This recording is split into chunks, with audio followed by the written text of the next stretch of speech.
So we'll call this meeting to order, and first order of business is to adopt the agenda. Move. Second. And discussion. All those in favor? Carried. And then we have regular council meeting minutes for approval from June 3rd. Move approval. Second. A second, and any comments or questions at all? Everybody seems happy with that, so all those in favor? And that's carried. And then we move on to management report for receipt. I'll receive. Second. Okay, and comments, questions? Seeing none, all those in favor? That's carried, and then we move on to National Pharmacare Program. I suspect there's one council who would like to move this. I would like to move that, absolutely. We got a seconder. Okay, and any comments, questions? Director Swift, or Councillor Swift, sorry, I said yesterday. Well, it really does sound like a good idea. And I believe this is a really well-intentioned notion. And I do think we have a role as advocates, but not on behalf of the town. And simply because we don't have a good sense of the scope and implications of doing this. I believe we have roles of advocates, but in areas such as infrastructure and areas within our own mandate. And I think it plays to the credibility of our own council when we put this out there for other municipalities to get involved in. They're very reliant on us as providing accurate information and knowing what the implications are. And I just don't know what the implications are. It could, how will this be paid for? Could it be the death knell for a small business that suddenly is just getting back on its feet and they've had to absorb yet another tax? Would it limit the number of drugs that we would have access to? There's just a lot of questions. So I think this is better placed at the levels that of government that deal with this kind of thing. And so, well, I think this is an interesting idea and a worthy one. I'm going to be voting against it. All right. Any other? Councillor Minions, yeah, remember your name. Why, thank you. Just kidding. I'm just curious, looking through the drafted letter that's been provided in the minutes, there's some special thanks at the bottom, and I'm wondering if that's where the source of the statistics that provided come from for the majority, just with the town of Comox potentially signing up on it. The only thing that really stood out to me was just knowing that they kind of facts based on dollars and percentages were. Yeah. Can I respond? That's a question. Yeah, that was a question. So, well, let's go to, do you know the answer to that, Fred? Okay, okay, go ahead. Yeah, no, the letter was drafted by Professor Steve Morgan of UBC, who is the spearhead of the PharmaSave campaign. He references multiple studies that were done by Canada and nonpartisan groups as well,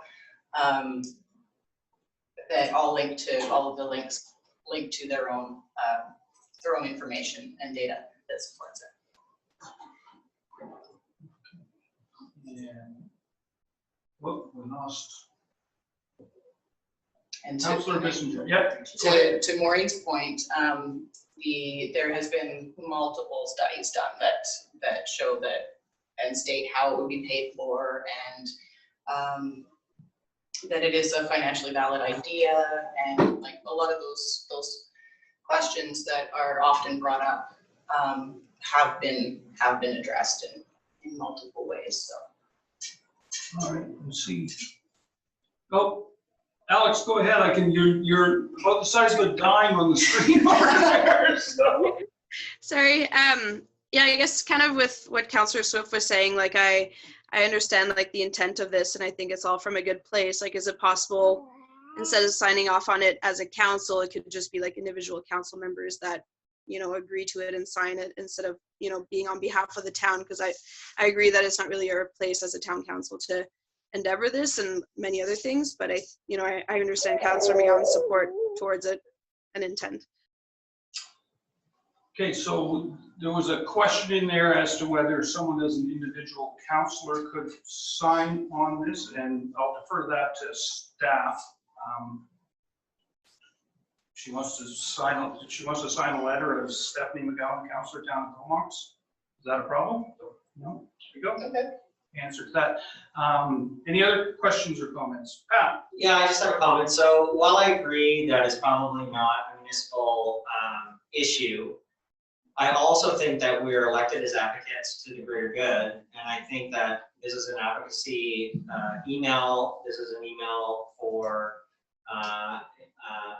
the greater good of humanity, for lack of a better word. And I'll be voting in favor of it because if I lived my life not knowing the answers to tomorrow, I probably wouldn't want to get up in the morning. So. I don't know how it gets paid for. I just know that this is the start of something that's probably, if you look to the future, there's a 60% opportunity that universal pharmacare will be in place by the year 2040. And the only reason I know that is because I actually did some research today on what does 2040 look like. Now, whether that's anecdotal research or science-based, I don't know because I didn't get deep into the weeds. And there's a lot of links on this letter.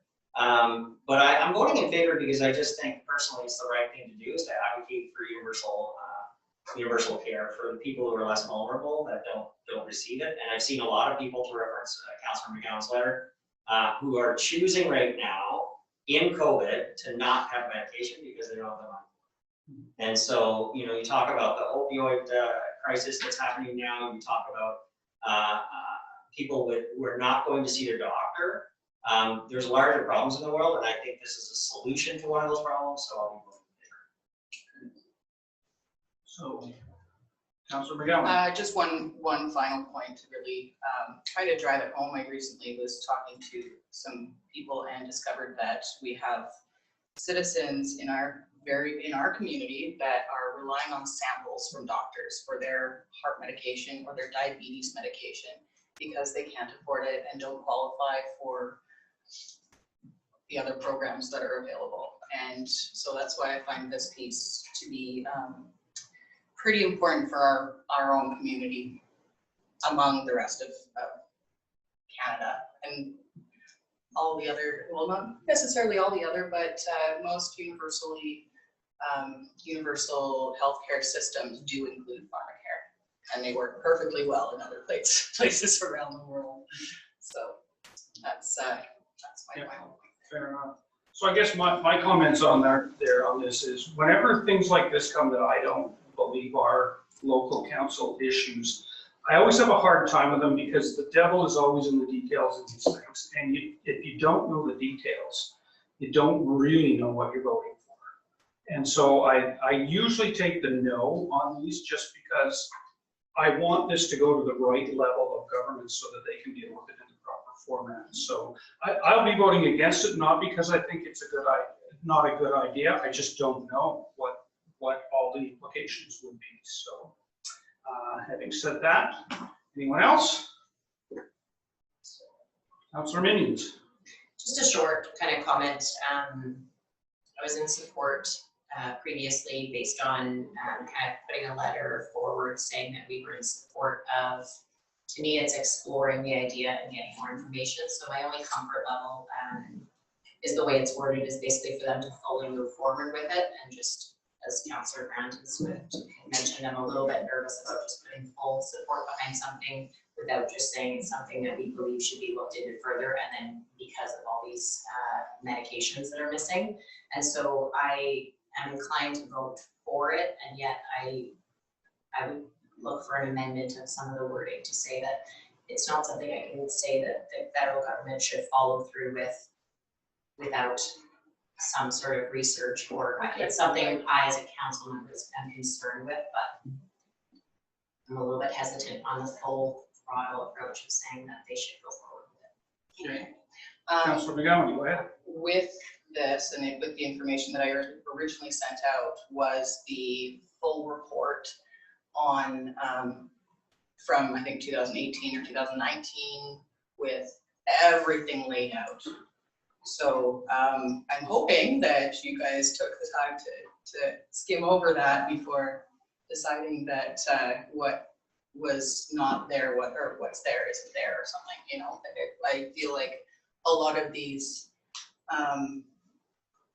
questions were technically addressed in the information, but I do respect your thought process and your opinion on it. But yeah, the information is out there. A lot of it is literally right there. So yeah, hopefully the information was read. All right, Councilor McKinnon. Yeah, so just, I think when I reread the letter again, what we're asking for here is we're not asking anything of the national government. We're asking municipalities to join us in requesting that the federal government follow through with their advisory council recommendations and move forward with implementing the program. So the program was on the slate to implement, but they stopped.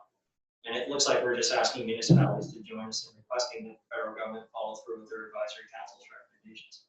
At least that's what it's like the ask to me. I don't think I think that just looks like that's what I'm voting on, is we're asking municipalities. Okay. Councilor. Oh. I think Minions. Councilor Minions. Go ahead. Just to comment on that, I did review the links and the information given, and I obviously did the other research of what the conversations out there were about it, and there were some pretty heavy tax implication that are not in these surveys, but kind of a counter opinion on them. And so for me, it does, with this recommendation, just saying full throttle ahead and then reading kind of what the broad implications could be after going through the pandemic. It's shifted my opinion a little bit once I've read a variety of different opinions, but I'm still listening. Yeah, and I guess I think we all think this is a pretty good idea, and I guess with all the information out there, I'm wondering why it hasn't been implemented. And I guess that's the question. And so because we don't really know all the details of why it hasn't been implemented yet, I just think that we don't have the total picture. So again, because it's way out of our mandate, I just can't support it. Okay. Maya, did you have something? I saw her hand go up. Okay, so seeing no further questions, all those in favor? So we have 2 in favor and all those opposed. And 4 opposed, so that is defeated. And we will move on to Planning Report PR 20-4 for adoption for the extension of the Comox Downtown Revitalization Program. So would you get recommendation? Can we do all 3 at once? I'll move all 3. Okay. Second, okay. Any comments, questions? Seeing none, all those in favor? It's carried. Now the one we've all been waiting for. So we have the Planning Report PR 19-6 non-medical cannabis license application review for Prime Cannabis Corp at 278 Anderson Road, Langdon. And we may have 2 councillors that need to recuse themselves. So if Right. that's the case, now is the time. Okay. Yeah, so can I speak? Yeah, go ahead. Yeah, so I'll be recusing myself due to a conflict of interest, and it's pertaining to an accepted offer on a property to which the applicant's representative is the executor of the estate. So I will step out. Okay. I will also be recusing myself from conflict of interest for the reason of having my name on a contract of an accepted offer that's currently active with the performance agent. Okay.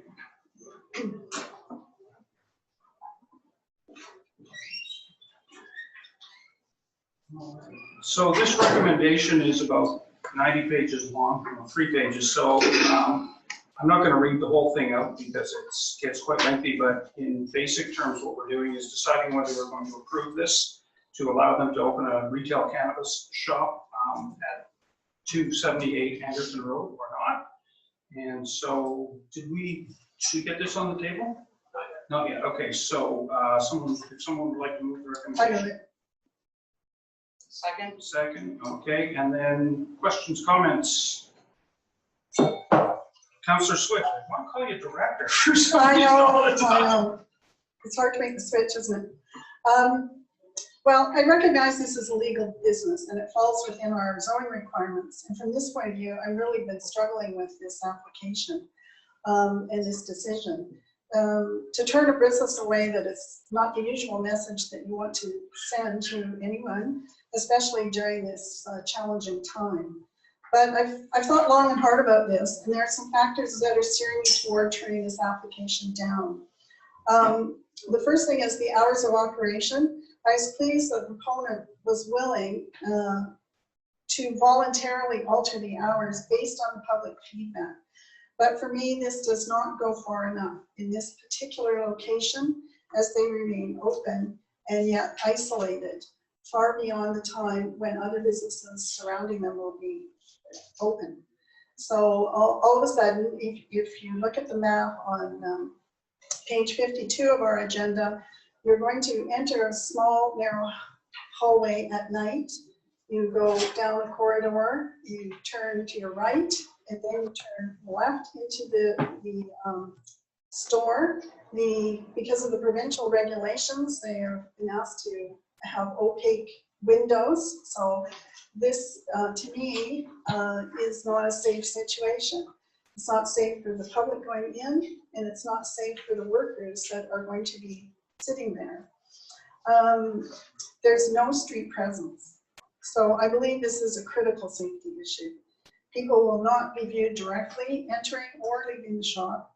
In addition, these provincial rules for obscured windows adds an additional safety factor, particularly after 6 when the surrounding businesses are closed.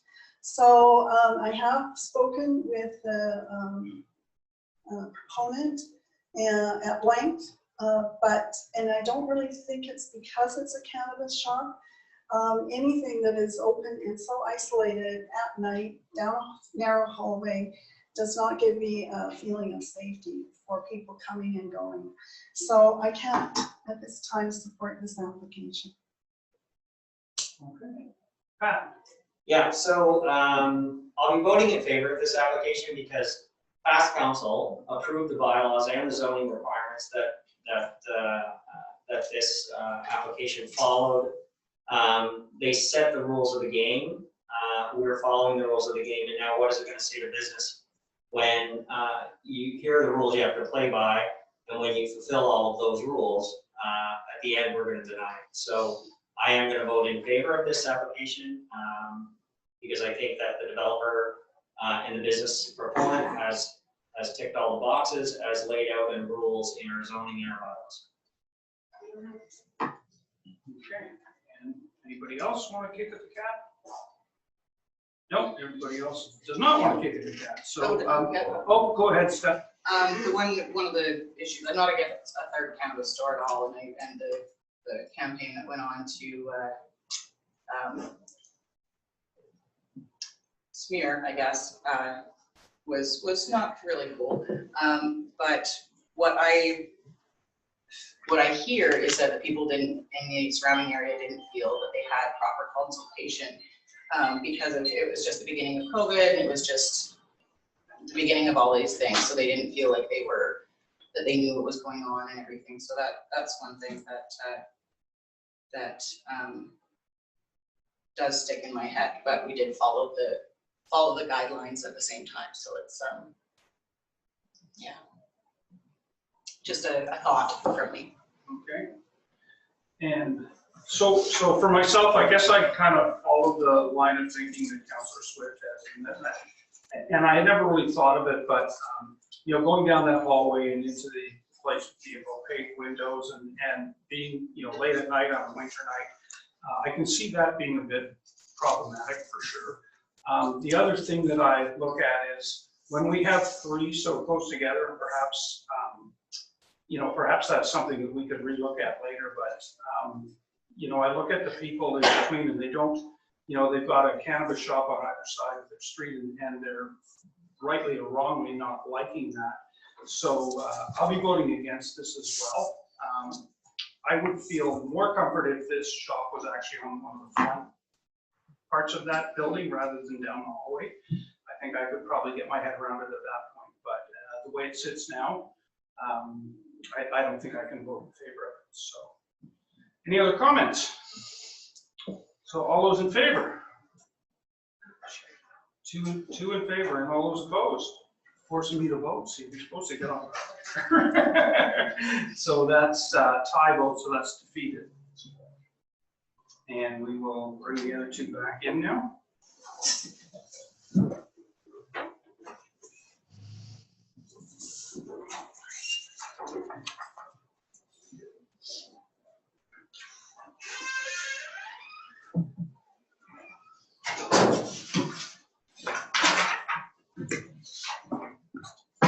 Just wait for Alex to get back on. Yeah, just wait. Here she comes. Yeah.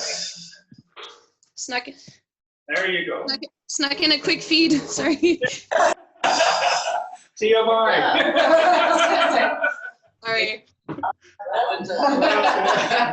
so there's no special reports, no bylaws. We'll move on to new business and no motion. So we have performance review policy for the chief administrative officer, and someone wants to move the recommendation. Move. And seconded, and then I thought I'd just get Jordan to give us a quick overview of what this is all about.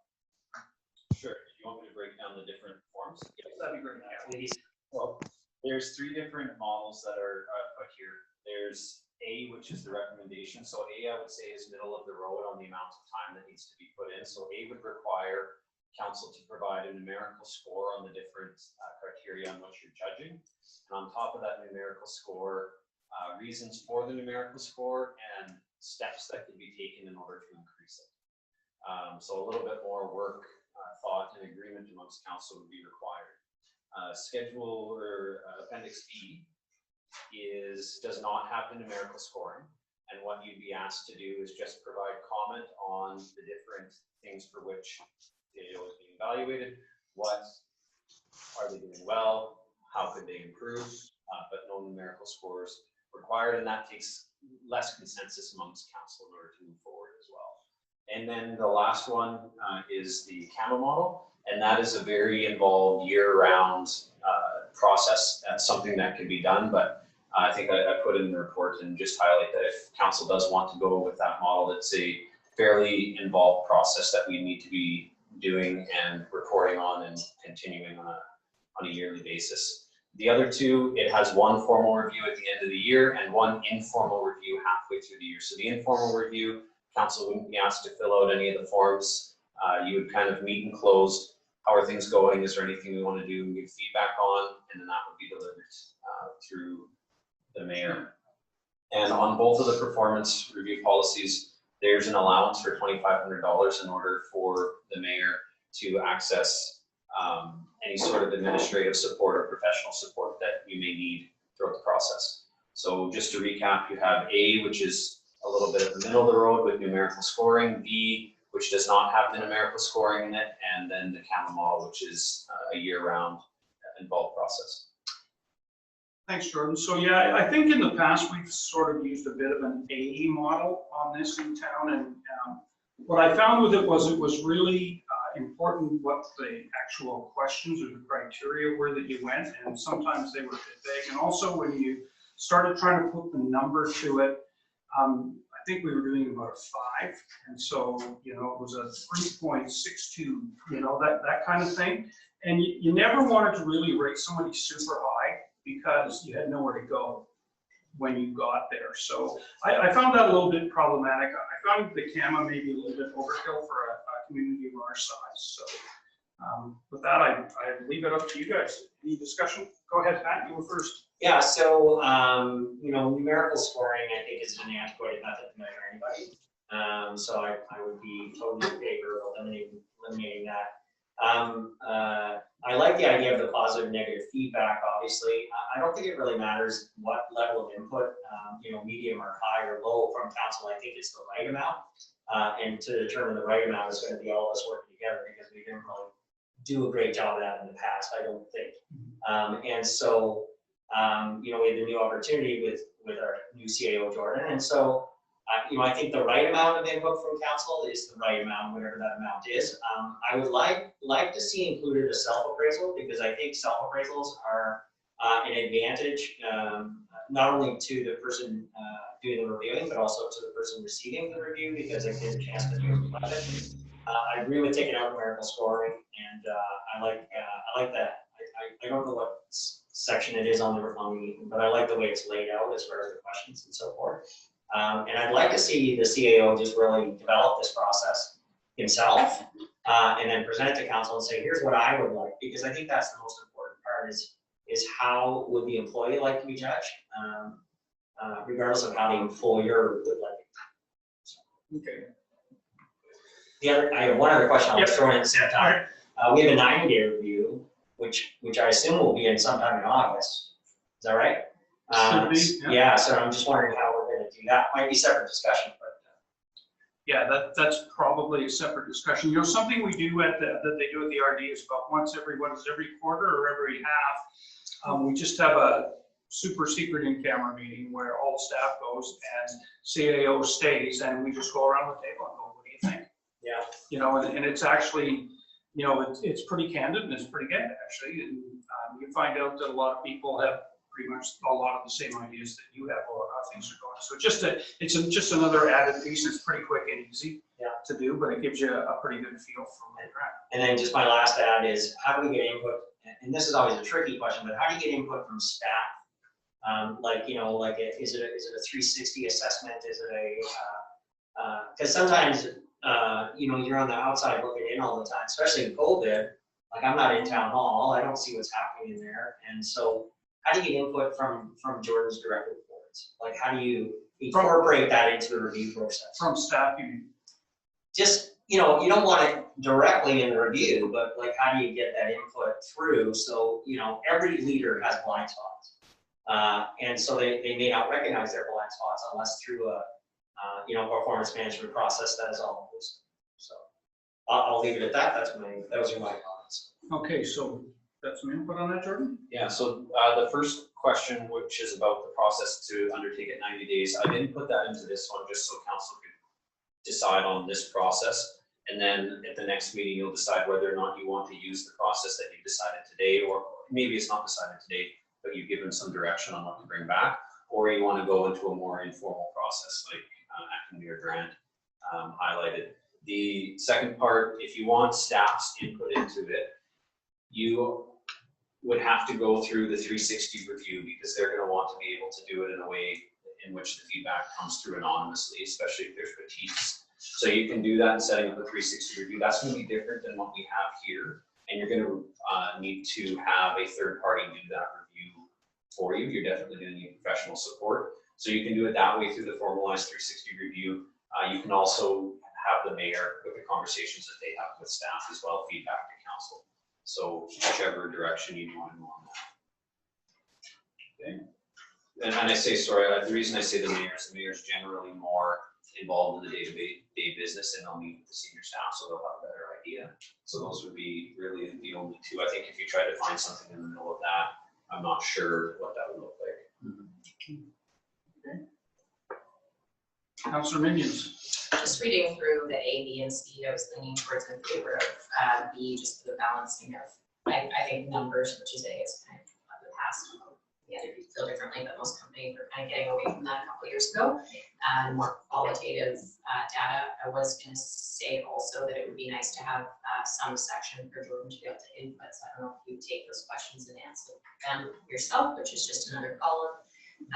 But I would be inclined to make a decision tonight to try for the first one, with the idea that flexibility would be possible.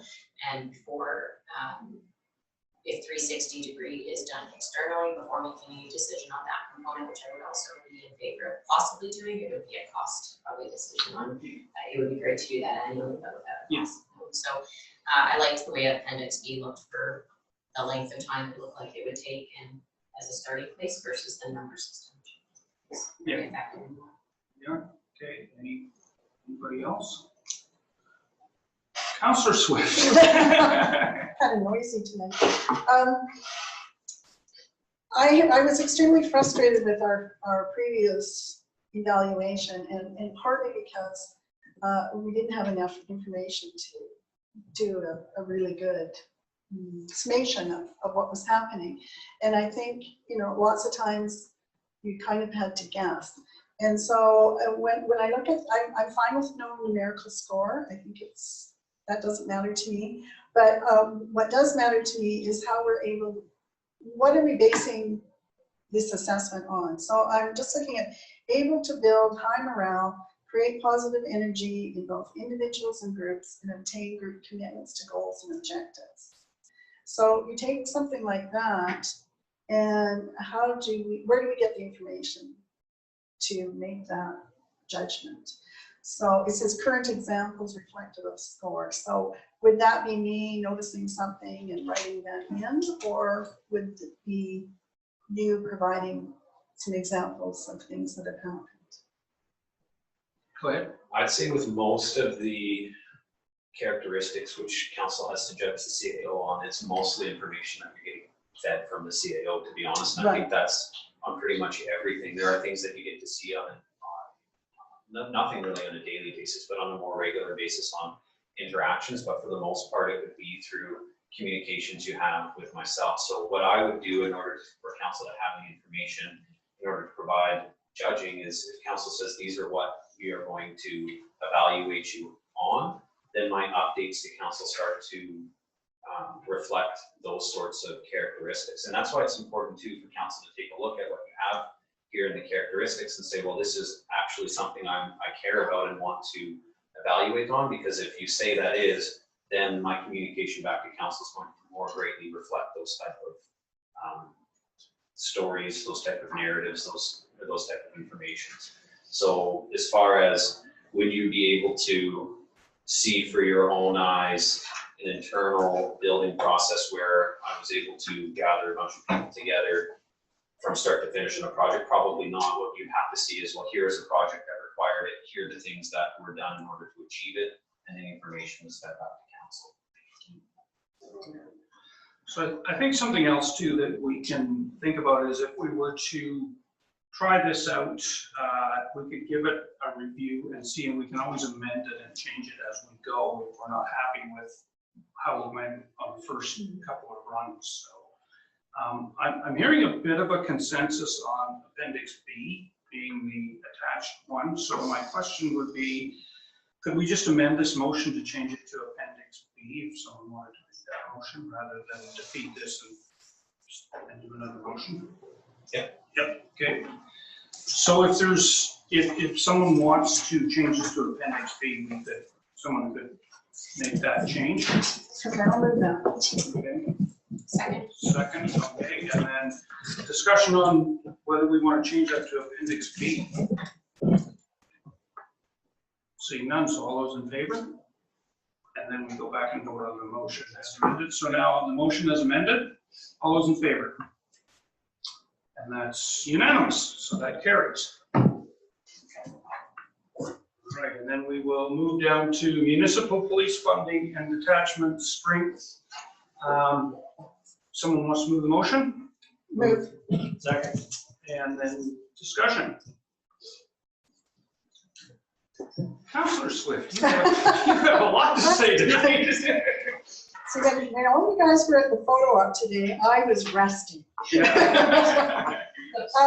My question is now, I know we have 11.6 officers, and this is a really basic question. How does that work? Do we have police officers patrolling the town on a daily basis, or how does that work? I never see them, so I don't know. Or do they just come to call us? We'll go to Jordan for So- summation here. We fund 11.6 officers, but it all goes into a pool and shared across the entire detachment area. So we do not have any dedicated resources that come directly to Comox. They detach the resources on an as-needed basis, which is why you see on page 267 of the agenda, there's such a discrepancy in the percentage of officers funded by Comox versus the total calls. So again, it all gets put into one pool, and wherever there's a need, people will respond. Okay, so then my follow-up question is, I periodically, and I believe this past year, we got charged for some overtime. So do we have any control over that? How does that work? Go ahead. So the RCMP will charge for overtime based on different things, like a special event and they need more coverage or they need dedicated resources. They will at times charge. They should be working with the municipality so it's aware that it's coming. And it kind of turns into a negotiation between, or should turn into a negotiation between the CAO and the RCMP as to what we are willing to accept in policing costs. Now, they can turn around and say, well, if you're not willing to provide those funds, we simply will not attend these type of events, which can impact the ability to hold them. But there's no hard rule because it is kind of a negotiation sometimes between the two offices. So I guess the follow-up to that would be, if we were to lower our number of full-time equivalents, would we then be charged more overtime?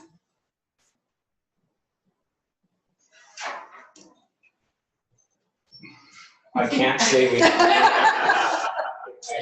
we wouldn't be, but if you know, the question becomes, if you do that, is the RCMP's response that, well, we are not going to put as many resources into Comox, and if they want those resources, they're going to have to pay, it might.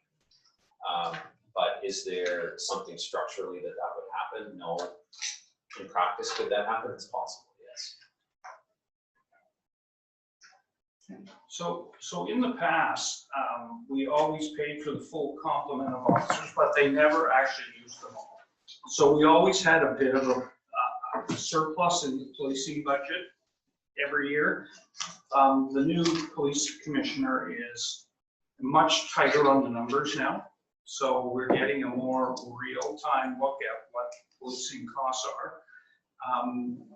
We also have coming at the next census probably 6.5% increase in our policing costs. So my question would be, if we were to eliminate an officer, what effect would that have on the 6.5% increase that we have coming? Because that's a big increase for our taxes. That's just the police department, right? So each police officer works out to about 2%, either a 2% increase or 2% decrease, depending on whether you're adding or subtracting. And that breaks down roughly to $50 per representative household in the community. Councilor McGowan. Just a thought, if we were to reduce full-time RCMP members and replace them with, say, social workers or people that can manage those ends of the calls, is that something that is done or has been thought about or would affect the bottom line eventually? Go ahead. So I don't believe right now that the RCMP employs social workers, they're employed through the provincial government. And we could probably work with the ministry in order to fund a position if we wanted to do that. How the RCMP and the social workers would develop a relationship to respond to different types of calls, I'm not aware. I do know that the RCMP are tasked to be the first responders on a lot of those things with the fire department, but on some of those calls, the RCMP will need to attend in order to make sure it's a safe place to be. So that would be a longer term conversation we'd have to have with both levels of government. Councilor Minions. Just a question that's kind of a follow-up to a question I asked before. So if we, looking at the numbers, decided we were going to go down 1 or 1.6 FTE, there's a 25-month, is that right, contract notification. And so I'm just wondering, does the number go down right away, but we pay for 2 years, or does it take 2 years to get in effect? Yeah. Go ahead. So our contract is till 2032, I believe, and that's for the 11.6 officers. Now, the 2 years notice is what it takes to get out of the contract complete. If we were to say, we'd like to change it down to a different number, it's possible that happens prior to the 2 year time frame. It would be based on what's happening with the RCMP. Right.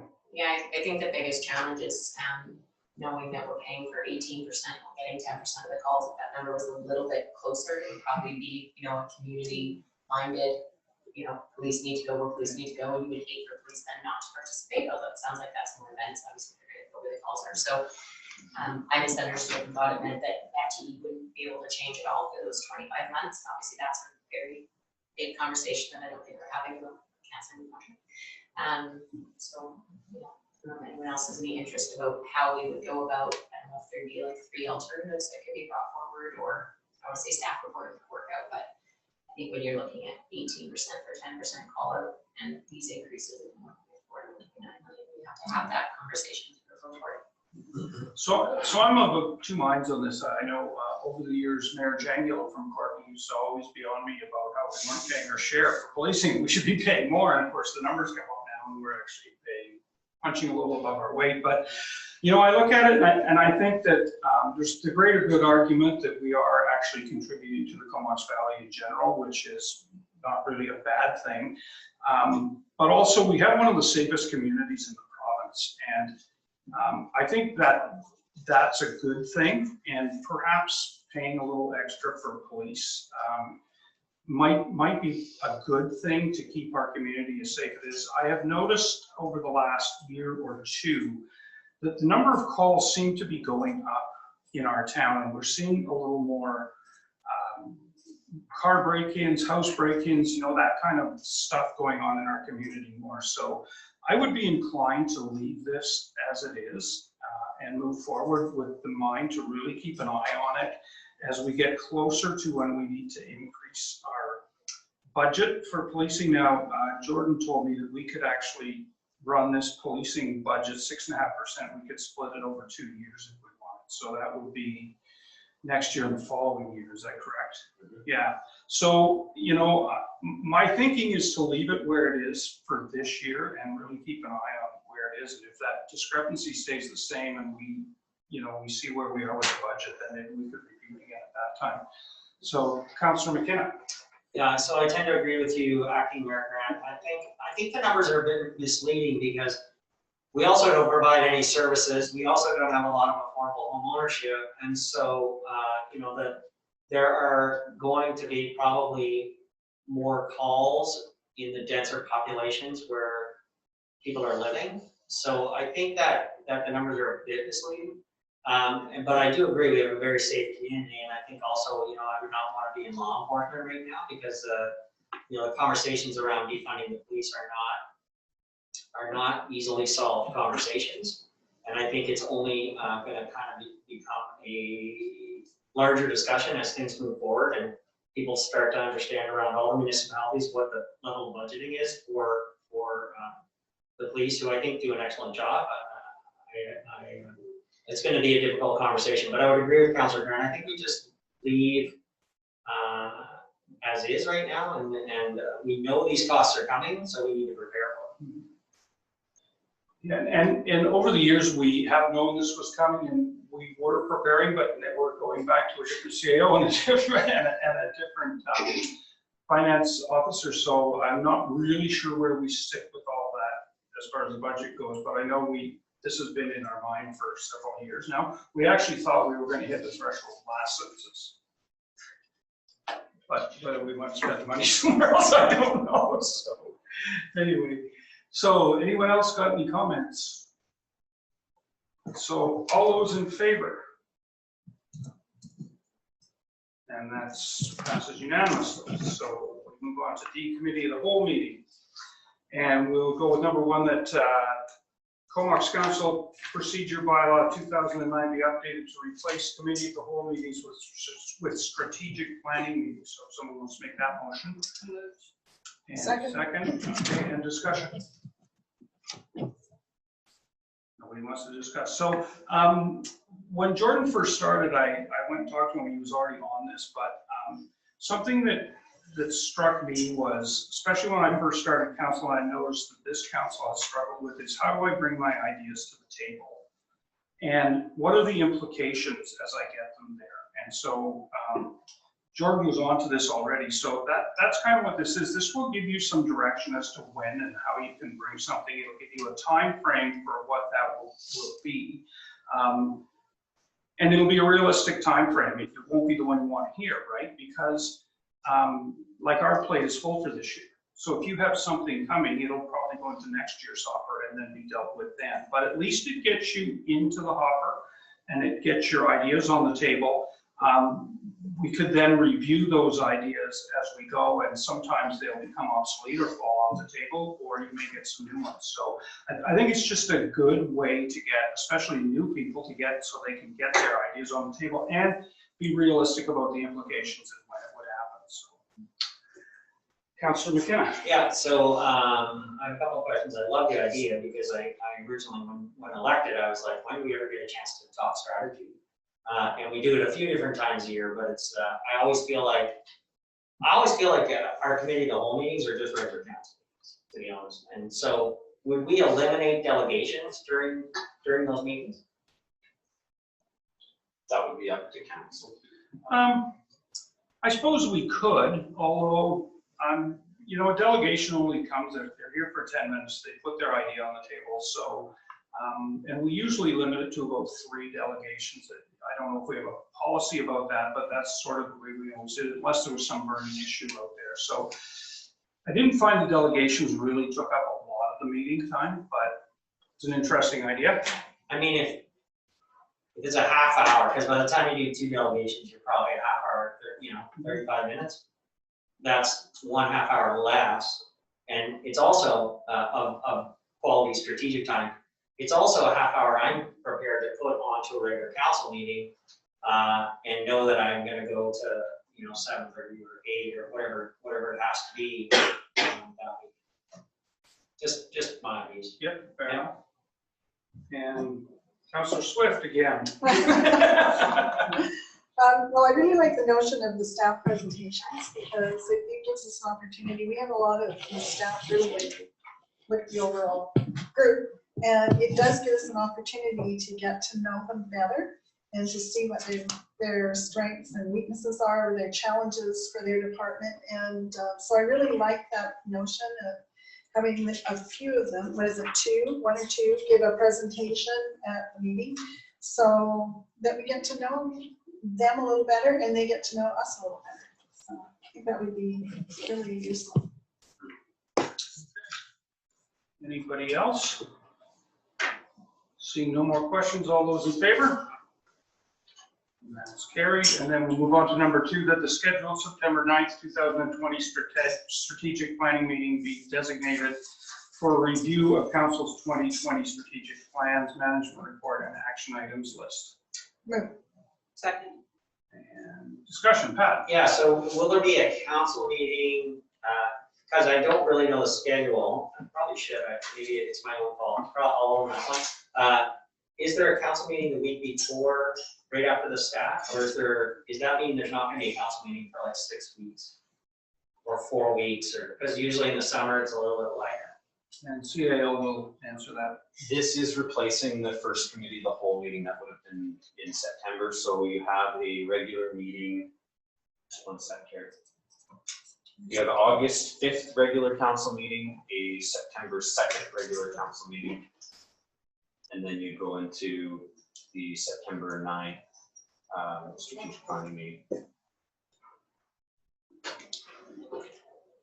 Okay, so does that answer your question? Yeah. I think so, yeah. I just remember last year, it came to that September 2nd one, and for some reason I remember we bumped it because it was so close to the staff, till Labor Day or something. I can't remember. Yeah, could be. And we could also move it to the September 16th as well. There's lots of time if that doesn't work for council. And if it's something that you want to change later on, once everybody's looked at their schedules, you can do that as well. Yeah, I mean, it probably works. I think I'm gonna be away in August, so Yes.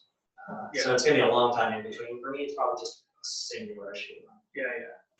Well, no, I talked about that with Jordan today too, because typically in summer, we don't have very many meetings, and then also in September hits, we get this 500-page gigantic thing. So that wasn't the case last time, and I think we can get away from that. But I think during the summer, I'm not sure, but I understand that there may be some public hearings because we've had to delay some due to COVID and all that we may be able to get some through in the summer. And so there may be some little meetings and little things that need to be adjusted as we go, so a little different than in the past, in the summer, so, yeah, so we. All right, anybody else? And all those in favor? And that's carried. So we will move on to correspondence, Julian Benedict parking lot at the community center. Do we want to move receipt of that? Second. Second, okay, and discussion. She's right, it's dark there. It is. See, Yeah. See, I have a house right beside there, so maybe I have conflict. But I've never noticed that and I've never heard it, but I understand up at the community center that it is. Yeah, it's dark, we went by, and it's stopped now because it's light out till like 9:30 or 10, but I went by there and it's pretty dark. Yeah. And so I imagine in the winter, with the rain and everything, it's probably pretty nasty. All right, so I would assume if we receive this, that staff will look into this and go ahead, Jordan. Yeah, we have already looked at some options. I haven't been there late enough at night to tell, and I think the issue does become in the winter. But we have started to look at a couple lower cost solutions. It'd become expensive if we have to run power and put, bigger lights out there, but there may be a way to do solar powered or something like that. Motion sensor on the side of the building. Yeah. Yeah. So we may be able to address it cheaply, but we haven't looked that far into it yet. Don't get one of those motion sensors that points right into the neighbor's yards. No. Acting here, so. I guess that's a conflict of interest. Anyway, go ahead. Would a letter be sent to that person just stating that, although no guarantees that it's being looked into? It's very nicely written. Yeah, actually, that's a good question. Generally, we would send a letter to anyone just saying we acknowledge that we got your. And it may or may not be possible, Yeah, I it's don't being know. looked into. Yeah, I don't know if that's still the policy but I don't know if that was ever a policy. I think we just used to do that, so. Council spoke about this at the last meeting, they wanted us to, so. Yeah, okay, fair enough. So anybody else? All those in favor? And that's carried. And there's no media, there's nobody else to talk to, so we'll adjourn. Second? Oh, If I Shelley. may, do you want to go through the reports? oh, sorry, forgot all about that. I start. Not really. I Okay, so sorry about Sure. that. So, okay, yeah, if you've got something that's relevant to council, that'd be great. If you Yeah. can just kind of.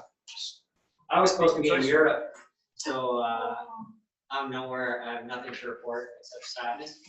And, but I am attending a community justice center tomorrow, and there's lots of great discussions, so I'll bring that back to council on the next meeting.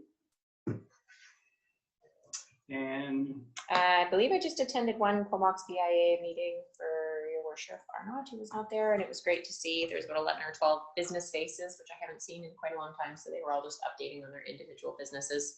But they look like they have a very busy kind of restart to the summer. Haley, who's the executive director of the BIA, was talking about a big radio campaign that they're doing for 6 weeks on the radio. They're going to be advertising Comox as like a staycation destination with prize packages every week. So all the businesses are going to put prize packages together. And they said we kind of seem to have a bit of a kickstart. Comox has been kind of busier for a good month now, which I don't know if it's a good thing, bad thing, but it's a good thing for the businesses. They're starting their boat campaign where they give out the little, I don't know if they're called buoy keychains, and it links back to all the businesses, and they give it out to at both the marinas during the summer, which I didn't know about, but they showed me on the Zoom meeting what it looked like, and it's just all the businesses really working at trying to get people to go from the marina up to the downtown area. And then Councillor Grant had a grant application through ICE-T that he had noticed, so I brought that to the meeting. And Haley and I are going to sit down on Monday and just figure out if there's anything that they can do. It's a grant up to $15,000 that they would have to match. And no one kind of at the spur of the moment of the meeting was able to come up with an exact idea. So they're going to be the leading role, and we'll just see if there's anything to support. But those were 3 things, and they had about 4 or 5. They're really working at getting the businesses back up and going. So it was nice to hear what was happening behind the scenes. great. And who else wants to go? Anybody? All right. Go ahead. Can I go while Maya's not crying? Thank you. Just for you guys' info, we attended a sewage commission meeting, and there was a talk about having that sandy dump, because I know we all got that letter. And they were, the CVRD staff is looking into it and might look at different partnerships to getting a sandy dump for RVs or whatever that might be touristing in the summer. So that's being worked on, because I know we all got a letter from a resident. Thanks. Yeah, and further to that, I was cutting in and out of that meeting, so I couldn't really hear what they were saying, but a thought that I had was to maybe approach Walmart or Canadian Tire or something like that and see if they want to get involved in doing something, because it might be good for their business, and you know, maybe we could do something. I know Canadian Tire always had one before, but then they moved, so yeah. All right. Councillor Gabby Swift. No, it's, Oh, I'm sorry. Is that a reference to something in particular? Yeah. Food Policy Council, food disruption and government subcommittees, both Council and Destair are working on their work safe protocols for reopening. Resilience Comox Valley, which is a climate action working group, has started up again. The Drug Policy Council started up again as well, and met with many community members talking about issues in Comox. Fair enough. And now. okay. I attended the sewage commission meeting. In addition to the sandy dump situation, there's going to be some upgrades at CFB pump station, and they've come in a little more expensive than we had hoped, but it's going to be a much better upgrade. So it's going to be upgraded to the best practices protocol. So, and it will also, hopefully in the long term, save money and will be a safer situation and extend the life of that infrastructure. For the water committee, Comox had a proportionally higher consumption in April than Courtney, but it turns out we don't have any leaks or anything unusual. It's just they didn't really recognize the impact of shutting down the pool and those kinds of things. So, so we should be back on track for May. For the sports committee meeting, there was the recreation reactivation. They're going to open one sheet of ice. They're going to start up the day camps, and they're opening a super gym where they're going to put the exercise equipment in the other ice arena. And you can go and exercise there. And the Active Comox Valley website, if you go on that, it's all been updated, and there's lots of free and low-cost activities and maps for trails and things. So if you have visitors, or even if there's trails you haven't seen before, you might want to explore that. The actual regional district meeting, we just had a summary of the COVID action team. They're really taking a close look at all their services to see if there's any places that they can cut expenses. And they're finding a few, so that's good. And they have a real desire to continue the coordination and collaboration that has occurred across the communities through the Emergency Operations Center. So things like the rec centers and things, they would like to continue that. So we're all kind of on the same page. And lastly, there's a letter to the AVICC to advocate to reestablish a special committee on the BC ferries, because they're contemplating some ferry cuts, which of course is problematic for, well, for all of us, but particularly Hornby and Denman Island. And that's my report. Oh, and Philbrook, a board meeting is occurring right now, and they hope to be opening the gift shop this weekend, and the gift shop will be extended through the entire lodge. So that way they can keep their social distancing and limit the way people enter and exit. So it should be kind of interesting. I think they set it up really well, and you know, take a walk through if you're down there. And that's my report. All right, thank you. So I attended the regional district meeting, the water, the sewer, the sports. I also attended the economic task force that's being set up through the regional district. It's a standalone group, and the chairs of that will be Chief Rempel and Bob Wells. And really, the meeting was just about getting in touch with groups to start getting this process going. So there'll be more to follow on that. Met with Jordan and a couple of consultants regarding hydro drops and infill properties. So more to come on that. I also attended the ICE-T meeting where we got that little tidbit for Nicole, and that's the Island and Coastal Economic Trust. So that's what that acronym is for. I also was at the Economic Development, I'm also on the Economic Development Negotiating Committee, so I met with them as well, and I think Councillor Swift talked about all the rest of the RD ones pretty well, so I think that's probably about it. So, jumped the gun before, but we're all done. I just want to make one comment. Go ahead. It's probably several comments, just, walking around Comox in the last little bit. I just want to comment on the staff in Comox, like the actual staff of the planning departments, the people planting the flowers, the road works, public works, like everywhere I go, people are active and not just doing great work, but they're like really smiling and happy, and so that's great. I love this town, and the people that are working for the town are doing an excellent job, so I just thought I should comment on it. Excellent. And see. Finance, Clive, I don't want to forget. Yeah. I took- I took- You forgot Ruby too, the guy that keeps our iPads running and all. I know, Listen, IT. listen, Yeah. I know all of this. Yeah. Damn, I had to go there. All right, so motion to adjourn would be in order. Move adjournment. And all those in favor? Always unanimous. Thanks very much, guys. No committee of the whole. I don't know. what's Unsure. I don't think so. No. No, we are in the summer schedule. I was just looking at the holy. So when's our